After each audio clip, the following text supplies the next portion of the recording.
Nahulaan nga ba ng writer na to ang trahedyang nangyari noong 1884? Mga kaibigan, noong 1838 ay nagsulat ng isang fictional story ang isa sa pinakasikat na American writer at poet sa ating kasaysayan na si Edgar Allan Poe. Yung kwento ay patungkol sa nasirang barko na nagresulta sa kanibalismo kung saan kinain ng mga tao doon ng isang karakter na nagngangalang Richard Parker.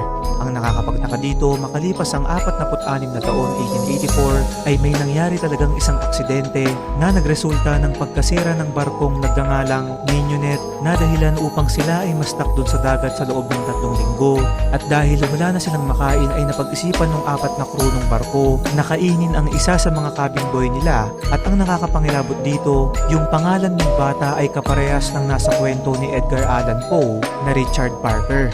Di kalaunan nahatulan ng death penalty yung 4 at hanggang ngayon ay isa ito sa mga pinakamisteryosong kwento sa ating kasaysayan. Ikaw kaibigan, sa tingin mo ba ay nagkataon lamang ito o merong mas mahiwaga pang dahilan kung bakit at paano ito nangyari? Nahulaan nga ba ng